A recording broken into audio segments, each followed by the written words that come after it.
Alors, imaginez un instant. Un jour où absolument tout ce qu'on connaît s'évanouit. Un jour où l'univers entier est, disons, réduit à néant pour laisser place à l'ultime reddition des comptes. C'est ce voyage, étape par étape, qu'on va explorer aujourd'hui. L'incroyable, le terrifiant périple de chaque âme au jour du jugement. Bon, voici la feuille de route. Notre parcours va se faire en 5 temps forts. D'abord, le chaos cosmique. Ensuite, le grand rassemblement. Puis viendra l'heure du jugement, la fameuse balance des actes. Et pour finir, la traversée finale. C'est là que tout se joue. On commence par le commencement, qui est en fait la fin de tout. Et attention, on ne parle pas d'une fin en douceur. Non, c'est le déchaînement total, la désintégration violente de l'univers tel qu'on le connaît. Le texte est on ne peut plus clair. Tout ce qui est sur elle, la Terre, doit périr. Il n'y a pas d'échappatoire, pas d'exception. C'est la promesse d'une finalité absolue et totale. Et ça se déroule comme une scène apocalyptique. D'abord, les montagnes pulvérisées en poussière, les cieux qui se fissurent, le soleil qui s'éteint, toute forme de vie disparaît. Et puis, dans ce silence de mort, un son.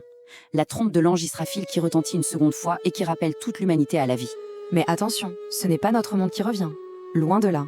Il faut s'imaginer se retrouver sur une plaine immense, toute blanche, complètement plate. Fini les montagnes, fini les océans. C'est une sorte de toile vierge, austère, sur laquelle le jugement va pouvoir commencer. Et c'est donc sur cette nouvelle terre qu'a lieu le plus grand rassemblement de tous les temps. Chaque être humain qui a jamais vécu, du tout premier au tout dernier. Tous debout, au même endroit. Tous ensemble. Et ils attendent. Et cette attente, ce n'est pas une simple attente. On parle ici d'une durée qui défie l'entendement. 50 000 ans. 50 000 ans. Et pour couronner le tout, imaginez un soleil brûlant qui a été rapproché juste au-dessus des têtes. La chaleur, elle, est tout simplement insoutenable.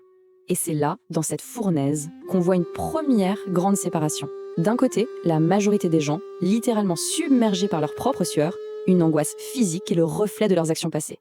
Et de l'autre, quelques-uns, les justes, qui, eux, sont à l'abri, protégés à l'ombre du trône divin. Alors, qui sont ces chanceux, si on peut dire? Eh bien, ce sont ceux qui, dans leur vie, ont incarné des valeurs bien précises. Le dirigeant juste, le jeune qui a grandi dans la piété, celui qui donnait aux autres en secret. Au total, 7 catégories de personnes qui ont droit à cette protection ce jour où il n'y a absolument aucune autre ombre. Après cette attente, mais une attente vraiment insupportable, l'humanité n'en peut plus. Elle supplie pour que le jugement commence. C'est l'intercession du prophète Mohammed qui va finalement lancer la procédure. L'heure du jugement a sonné. Et tout commence par un moment clé. La remise du livre. Le livre, c'est le registre complet et inaltérable de toute une vie. Chaque action, chaque parole, même chaque pensée, tout y est consigné. Et la façon dont ce livre est remis, c'est déjà un verdict en soi. Les justes le reçoivent dans la main droite, un signe clair de salut. Les autres, eh bien, ils le reçoivent dans la main gauche. Un très mauvais présage. L'interrogatoire peut alors commencer. La toute première question, celle qui pèse le plus lourd, c'est celle qui concerne la prière. C'est la fondation. Si elle est solide, on dit que tout le reste du jugement devient plus facile. À ce moment-là, l'état intérieur de chacun se voit à l'extérieur. Les visages des croyants sont lumineux, radieux, comme illuminés par les traces de leur prière. En face, les visages des autres s'assombrissent, marqués par le regret et l'angoisse. Bon, l'interrogatoire est terminé. Maintenant, on passe à la pesée. Chaque action, bonne ou mauvaise, chaque intention, même la plus secrète, va être pesée et mesurée sur une balance d'une précision divine. Cette balance, c'est Al-Mizan.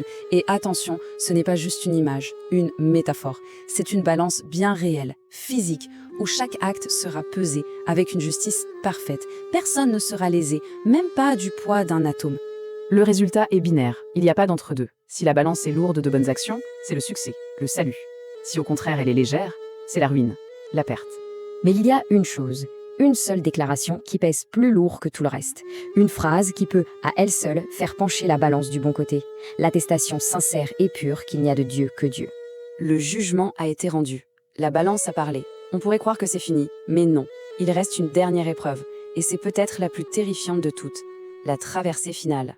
Ce test final, c'est As-Sirat, un pont suspendu juste au-dessus du gouffre de l'enfer. Et chaque âme, absolument chaque âme, doit tenter de le traverser. C'est le passage qui sépare pour de bons les sauver des autres.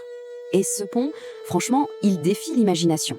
On nous dit qu'il est plus fin qu'un cheveu, plus tranchant qu'une lame d'épée, plus chaud qu'un charbon ardent.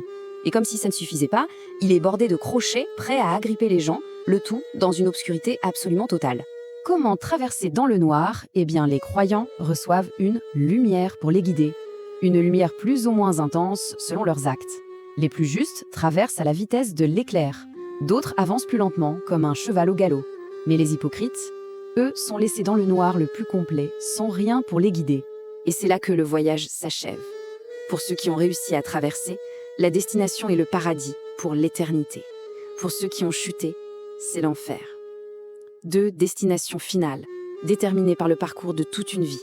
Au fond, tout ce périple, du chaos initial jusqu'à cette traversée vertigineuse, tout ça nous ramène à une seule et unique question. Une question qui reste en suspens pour chaque personne. Quelle sera la destination finale ?